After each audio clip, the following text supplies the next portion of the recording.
Thank you so much for listening to AJFF In Conversation, the Jewish Film Podcast. My co-host Sara and I, like everyone at the Atlanta Jewish Film Festival, are so grateful for your support. Whether you subscribed in your podcast app or are leaving us ratings and reviews, every little bit helps. What perhaps helps more than anything, though, is your financial support. We cannot do the podcast or any of our other virtual programs without the generous contributions of listeners like you. If you're willing and if you're able, please consider supporting the podcast with a donation at ajff.org/inconversation.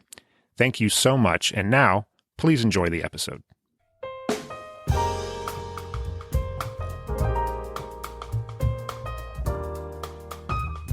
Hi, I'm Sara Glassberg, and this is AJFF In Conversation, the Jewish Film Podcast.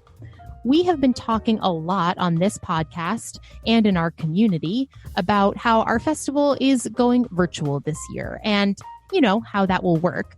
But technically, the 2021 edition of the Atlanta Jewish Film Festival is not exclusively virtual, but rather hybrid, thanks in large part to a 3-night drive-in movie experience through an exclusive partnership with Mercedes-Benz Stadium in the Home Depot backyard, an 11-acre green space here in Atlanta. On Thursday, February 18th, will be our Young Professionals Night, presented by Access, the Young Professionals Division of the American Jewish Committee. This will be one of the first events of its kind in the last year, where Atlanta's diverse young professionals community can really come together for a shared but safe experience. And what an experience it will be, especially because we will be screening Comedy of Discomfort, Shiva Baby. And then on Saturday, February 20th and Sunday, February 21st, we are honoring the nostalgic spirit of drive-in with 2 campy, kitschy classics from the 80s, Spaceballs and Little Shop of Horrors. Before we talk about these films, and on this podcast, we will talk about the films, but we know there are lots of questions around how drive-in will work and what to expect. So I have 2 very special guests with me today who can also give a bit of an inside look at all of that and how this partnership with Home Depot Backyard came to be and how we picked these films and much more. My guests today are Shellie Schmals, AJFF Film Programming Manager, who listeners will recall co-hosted this podcast with me on our Menemsha Cinderella Stories episode, and Chris Holland, AJFF Event Operations Manager, whose name will be familiar to our listeners as he is the technical director and editor for this podcast. Shellie, Chris, thank you so much for joining me today. Well, I'm always with you, Sara, when we record. It's just I get to turn my mic on this time. And it's wonderful to be here today, too. It's been very exciting leading up to the festival. So, definitely always look for a chance to kind of brag on what we've been doing at AJFF. So thanks for having us, Sara. Definitely. Yeah, this is definitely a new avenue for us to, as you said, kind of brag about everything that the festival has to offer this year. And so we haven't really talked that much on this podcast about drive-in, and that's why we definitely wanted to take this opportunity.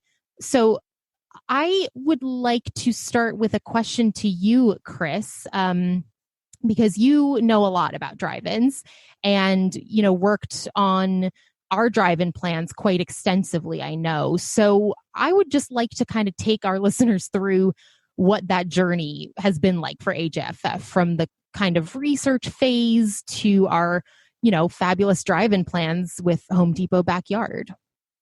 I was not an expert on drive-ins when this started. I was an enthusiast. I'd gone to drive-ins a lot, especially when I was living in Texas, where there are little drive-ins dotted all over kind of the rural areas there. But I was really enthusiastic to dive into that and figure out how to do one.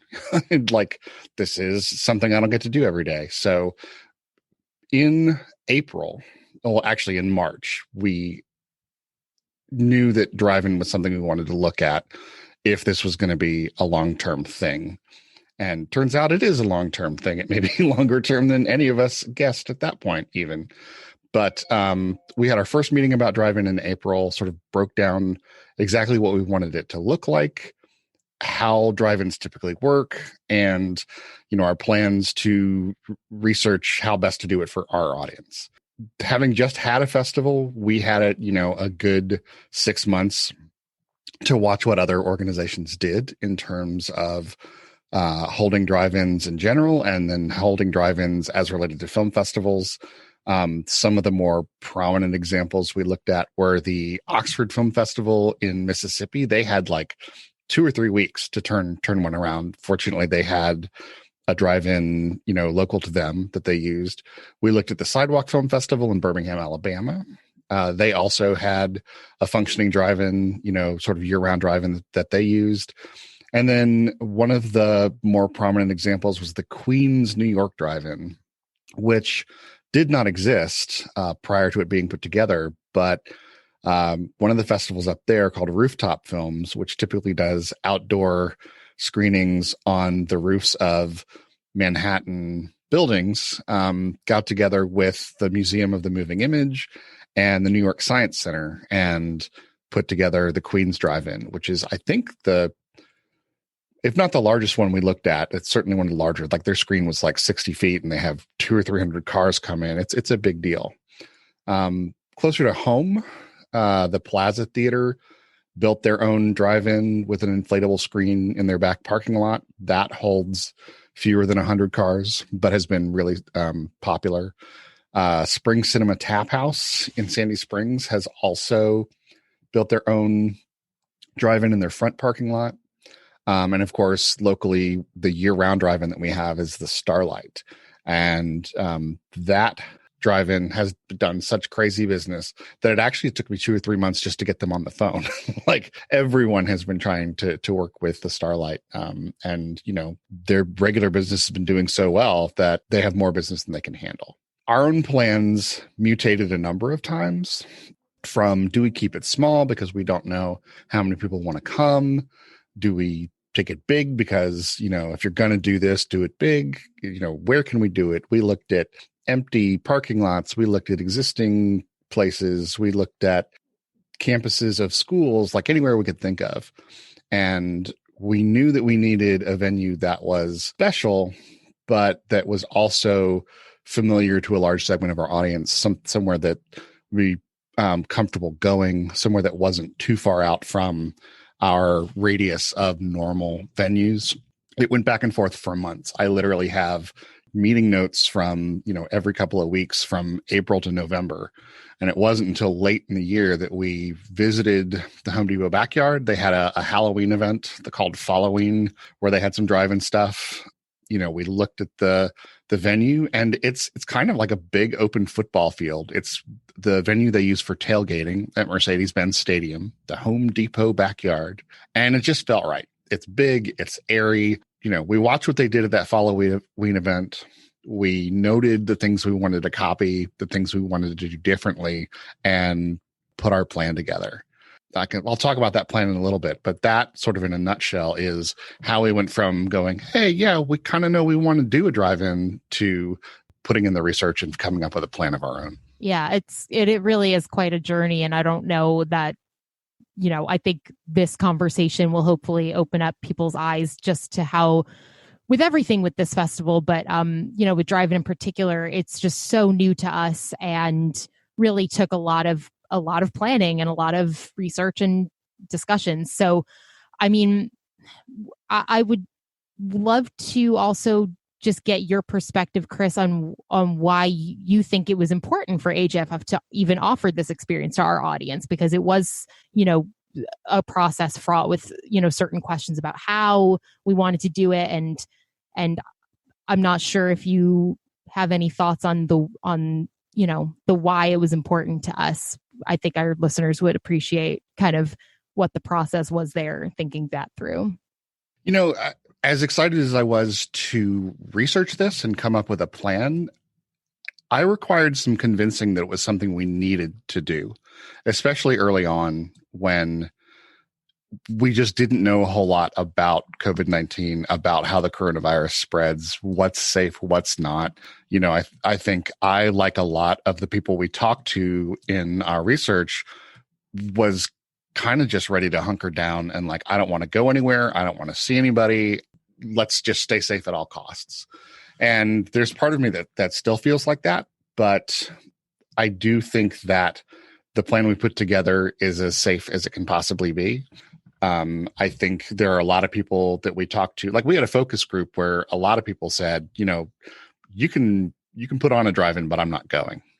And I don't know if those people are going to change their minds, but I have gotten to the point where I feel like we're doing the right thing. And putting that aside for a minute, why we wanted to do it is that the festival is as much of a social convener as it is an artistic event. And one of my favorite quotes from an audience member about the festival is that it's like a bar mitzvah with movies. You go, you have a good time, you see people you haven't seen from the community in a while. It's just kind of like an annual check-in with your people. So that, I think, is something we would have been really difficult to achieve in full doing it only virtually. Everybody's got Zoom fatigue. And so the challenge became, how do we get people together without putting them at risk? And the drive-in is kind of the obvious solution there. So we needed to put something that can replace the social without contributing to the spread. And at this point, I hope people show up, and I'm hopeful that they'll respect the safe practices we've put in place while they do so. Definitely. I mean, I think we're hearing a lot of excitement, and I love that quote. I never heard that quote about our festival, but something else that I know was a challenge, and Shellie, I'm going to pivot this all over to you now because, I think given that there are certain, concerns from some audiences around, actually coming out with everything. And I think we do know a lot more now about the spread and can keep this really safe. But obviously, I think one of the big things in thinking about drive-in was, well, what films do we show at a drive-in? So many of our films at the festival have subtitles and, they're international, and that can be kind of challenging. So what kind of films would lend themselves to this experience? And of course, Shellie, this probably better than anyone, that this old adage at AJFF that there would be no film festival without great films. So can you, Shellie, talk a little bit about the two classics we're showing and how these came to be two of our 3 drive-in screenings? Sure. And I have to start off by saying it's very, very funny to me that 2 films that I grew up with and saw as like first run in the theater. And I mean, specifically Spaceballs was the very first film that I remember going to a theater by myself with friends for a birthday party, are now classic films. So that just kind of tickles me a little bit. But yeah, I mean, I think when it came to really ideating around what type of films would work in a big drive-in setting, knowing that they needed to be classic films, but also community oriented. I think it was, I know it was Leah Sitkoff, our communications manager, who really was on this thread of, we really need to go big and go campy. And so that's exactly what we get with Spaceballs and Little Shop of Horrors. What you got is what we need, and all we do is dirty deeds. We're the Spaceballs. Watch out, we're the Spaceballs.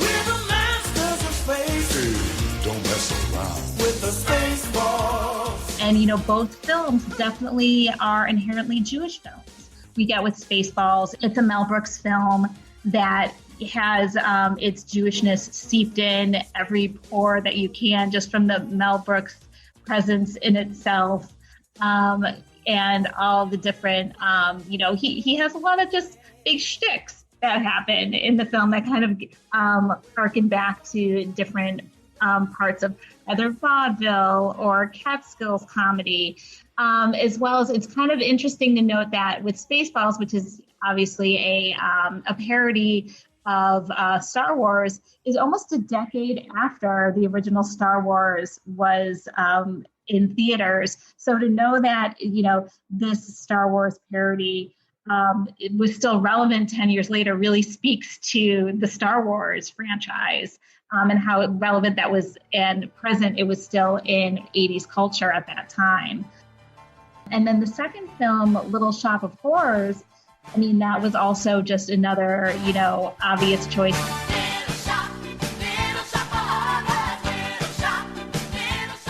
I thought it was very campy, that it was also very steeped in Jewish culture, and mentions, they talk about at some point for the flower shop that it's, they have to go, flowers are going to a Shiva. And just within the culture of the names that are depicted in the film. And then I think the biggest thread for both of the films were that they were Rick Moranis films.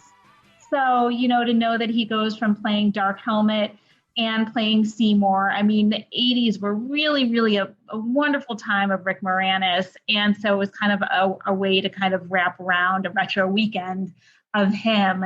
And, just we also wanted films that spoke to the community, knowing that, Home Depot backyard is downtown. There's so many communities that live around the Home Depot lot area our Home Depot backyard area that can come to the drive-in. So it was just they just seemed like best possible scenarios.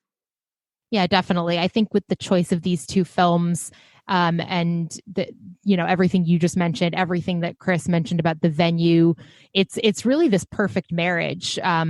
Because the drive-in, again, it's such a throwback experience, and to kind of bring these two films, to that kind of environment, I think is really cool. I know that I've kind of gained a greater appreciation for Spaceballs. And so my greatest hope would be that not only that our audiences come out for these drive-ins, but something that I thought about while you were, Shellie, mentioning all the different kinds of communities that are in that part of Atlanta. Like, I hope families can come experience these films. I hope, new audiences can come out for this experience. So, that would be my hope for it. And Shellie, I just wanted to see if you had other thoughts as far as the same question I posed to Chris of like why you felt it was important for AJFF to offer this experience in the first place, from kind of that programming, film experience side of things. Sure. I think you hit the nail on the head with both of those things. It's we really did want a family-friendly experience. I think one of the themes throughout doing our research for the festival was that families were looking for opportunities to do things together. And a lot of families with, young children now were also looking to expose their kids to some of the things that they grew up with. So retro films are perfect for that, for that opportunity. And as well as, reaching out to new audiences and having films that that still have Jewish themes and cultural throwbacks or cultural references that still speak to the greater community and things that people love and fondly remember are, I think that kind of helps people reminisce and they'll want to come to, to kind of experience it again as adults and enjoy it all over again and bring friends that may have never seen it before and, have a sense of community. Yeah, definitely. And Little Shop too. I had actually never seen the whole thing until recently, and watching it, I'm just like, this is going to be so fun at the drive-in, for people to share in these larger than life comedies. In the case of Little Shop, a musical together. I could picture people singing along maybe in their cars with whoever they've brought from their pod or whatever. I'm so excited to see photos from these events and to hear the feedback. But before we can get to all of that, obviously our audiences will need to know a little bit more about how our drive-in events will work, and what sets our drive-in events and Home Depot backyard apart from other venues and some of the other things that I know other festivals are doing. So Chris, what do you think our audiences really need to know, and why should they, feel ready, and what do they need to know to feel ready, and what do you think, should excite them the most perhaps about this venue and these experiences that we're planning?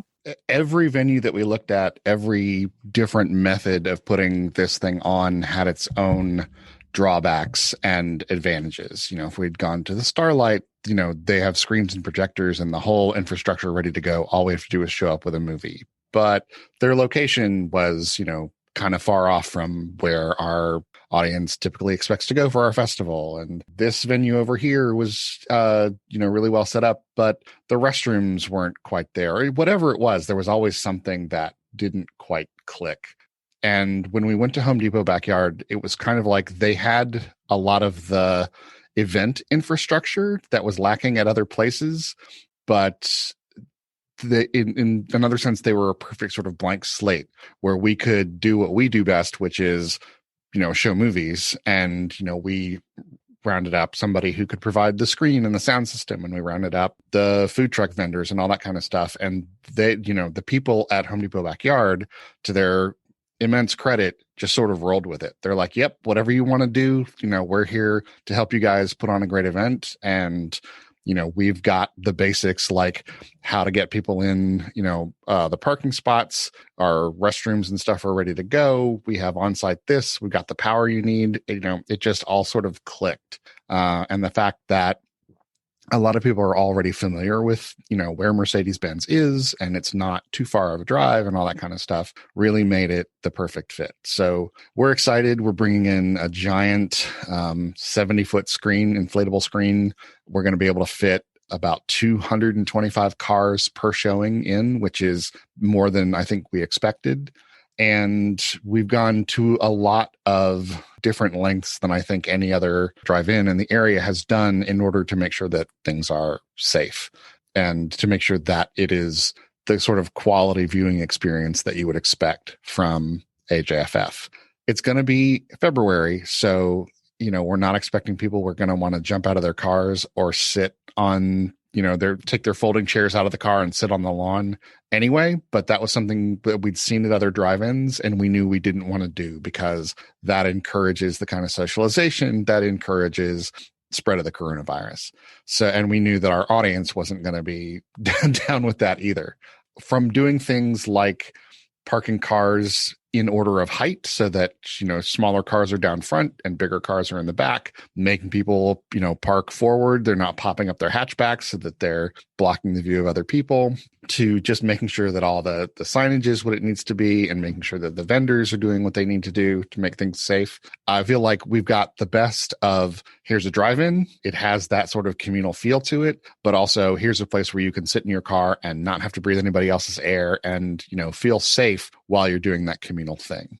As far as like procedurally how it's going to work, there are, a number of lanes of traffic coming in the front gate of the Home Depot Backyard. We'll have ticket scanners doing, drive-by ticket scanning, as contactless as possible. We are going to be handing out some fun goodie bags. And again, that's all drive-through service. That's your next stop. And then once you've got your ticket scanned and your goodie bag, you'll move on towards the parking area. And there will be folks who will be telling you specifically, you've got an SUV, you're going to be in the section towards the back, and here's exactly where you're going to park. You don't have to think about it. You don't have to worry about where you are in the queue or anything. We're taking care of all of that. Fingers crossed. Hopefully it will be a very pleasant and orderly experience. Everybody's going to have a good time. You'll be able to get out of your car if you want to and go get some food or, hit the restrooms. But for the most part, you can be in your little bubble and watch a great movie and have a good time. That's awesome. Yeah, every piece of this has really been thought through, and there's just so much that's going to make it safe and special. So, Shellie, I have a similar question for you, but kind of from this eventizing side of things. And Chris mentioned two of my favorite buzzwords, which are food and goodie bags. And I'm sure there are some other fun special opportunities that we have in store. So, is there anything that you'd like to add as far as what audiences can expect from an AJFF drive-in screening, as far as those kinds of experiences and eventizing pieces go?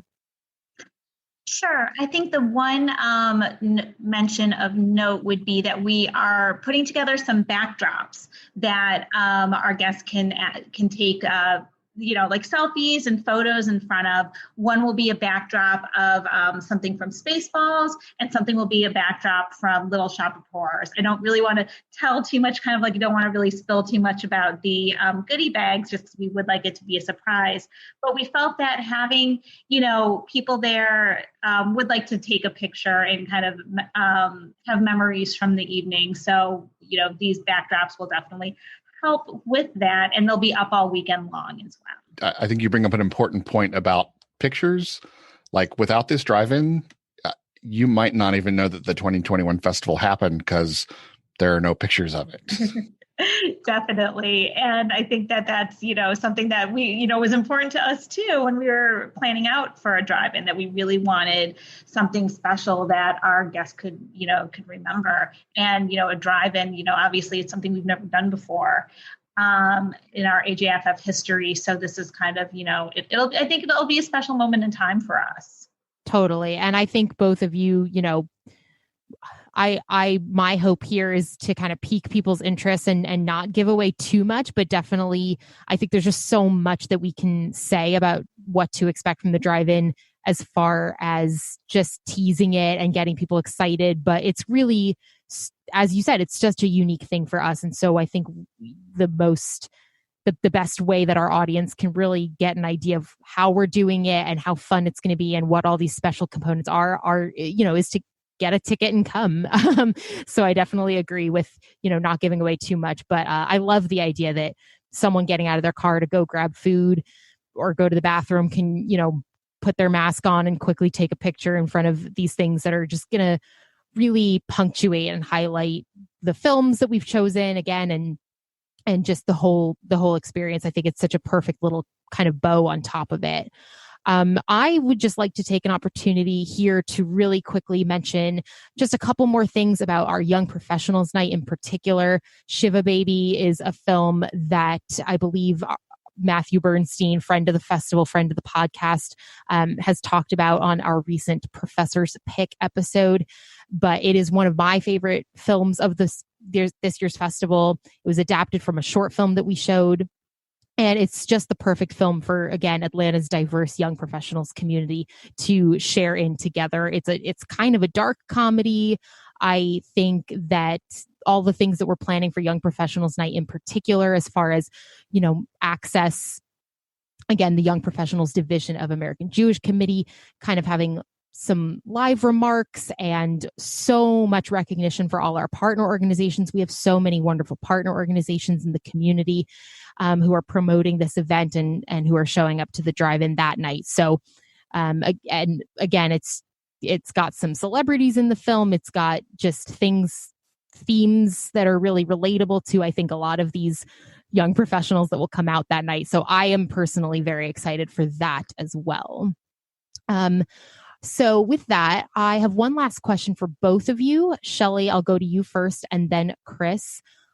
I just kind of wanted to leave us off with what is so special about drive-in movies, because they're obviously something that we didn't see a lot of over the last couple decades, I'd say, but obviously the demand and the interest has increased so much during COVID. And that's something I think we've all been, kind of referencing throughout this conversation. So is there anything about either the history of drive-ins or perhaps your own personal experiences with drive-ins, something that you didn't get to mention thus far in our discussion today that you'd like to leave us with? Shellie and then Chris, would love to hear both your thoughts on that. Oh, sure. I love drive-in movies. I actually grew up with my grandfather kind of living in the back lot near where a drive-in theater was, the Transit drive-in in Lockport, New York. And I remember going over to his place when we were little. And even though we weren't really at the drive-in, like we would, we'd be able to hear and kind of see the movie. And then obviously always fangirling over the drive-in scenes from the movie Grease. Even though I wasn't at a drive-in, I was watching kids at a drive-in. So, that just always brings back memories. And then when I, became old enough to go out with my friends, college, we always would, at least once a summer, pack in the car and go see a film. So it's always kind of been in my I guess, in my world. And then even here in Atlanta, there's some movies where it's just really fun to go see your friends. I saw it with my friends out at Starlight when that came out, and just the kind of the communal experience of, everybody being scared all at once, or like everybody like shouting at the screen. And then one other event that I'll talk about that just, fills my heart about the drive-in. It hasn't happened in a while, but an event called Drive-In Invasion, where it would again match like campy horror films with 50s, 60s music, which are both like, love that combination together. And it would just be a day of, different bands leading into the night of, some really cult classics from the 50s and 60s. So, I have my heart deep in drive-ins, and I'm just very happy that AJFF is doing one. Yeah, I have similar memories of drive-ins, although mine are from a time when I was a little older, mostly when I was living in Austin, and I had at various times very, very young children. And one of the nice things about a drive-in is that, number one, you can drive to it, and babies often fall asleep while being driven places. So that's nice. But also, you don't have to worry about your baby disturbing anybody else at the movie. So you can go somewhere and watch a movie. And, if your kid cries, well, you're inside your car and nobody else can hear it and tell you to shut up. So for parents of very young children, it is sometimes the only way that they can see those movies at that point without paying for a hugely expensive babysitter when you're working for a film festival and poor as dirt like I was. Apart from that, what I like about drive-ins is that they're sort of mutable to the audience. They're outside, which makes them fundamentally different, obviously, but they can either be a very communal experience where the movie is the central event, or they can be a very social event where no one cares if you get out of your car and go talk to somebody, and somebody who doesn't want to hear your conversation can roll up their windows and ignore you or whatever. A lot of those Texas places that were an hour's drive away from where we were, you could see the community come out. This was where everybody went to be seen, right? And see other people. And they had their own customs and ideas about what the drive-in was. And so that was fascinating to me. Finally, I kind of love the way that drive-ins for a short time there were not just entertainment, but also drivers of political things. If you go back and look at some drive-in trailers, they very much were campaigning against daylight savings time. Because, if the sun sets later, that's fewer tickets they can sell, fewer movies they can show. So I just sort of love that about not being a fan of daylight savings time myself. I like the idea that the drive-ins are on my side. Wow, that is fascinating. And I wanted to wait to respond to both of you to see if there were any through lines. But I think what I loved in hearing each of your personal stories about drive-ins or things that, trivia like that, is that a drive-in is both can be communal, but it also can just be this very individualized experience, and the memories and the relationship to a drive-in can be different for every person. And Shellie, personally, I know I will have to chat with you because the campy horror paired with live music, that sounds like the most fun thing in the whole world. So yeah, that's my takeaway from this whole conversation. I think something that people will find at the Atlanta Jewish Film Festival Drive-In is that we really want people to go ahead and make their own memories and their own connections to a drive-in experience, like the ones that both of you have shared with me and our listeners today. I think that our drive-in is going to be that for a lot of people in our audience. Maybe it'll be their first drive-in or their millionth drive-in of the sort of COVID time, or maybe it's the first drive-in they've been to in years. And just that variety of experiences, I think, will be so cool. And I think people are going to be really in our community talking about it for a long, long time. And I will just mention that I have actually never been to a drive-in. So this will be all new for me as well. And I can't even stress just how excited I am for it. And Thank you so much, Shellie and Chris, for chatting with me today about all this. I had a really great time, and I'm even more excited than I was before. Thanks, Sara. As always, I'm Sara Glassberg. Producing and editing the show is our technical director, Chris Holland. My co-host is Brad Pilcher. Thank you again to our special guests, Chris Holland and Shellie Schmals. The music you have been hearing throughout the episode is by the incredibly talented Joe Alterman. Please look him up wherever you get your music. You'll find more from us as well as show notes at ajff.org/inconversation. Our email address is inconversation@ajff.org. Drop us a question or a comment, and we might just include you on a future episode. Don't forget to subscribe in your podcast app of choice or check out our YouTube channel for new episodes. Give us a rating, a review. It all helps. But what helps perhaps more than anything is your financial support. We cannot continue to do this podcast or any of our other digital programs without the ongoing support of listeners like you. If you're willing and able, please consider making a donation at ajff.org/inconversation. And don't forget to tell your friends about the show and join us, whether virtually or at the drive-in or both, for the 2021 AJFF later this month. Until next time, goodbye.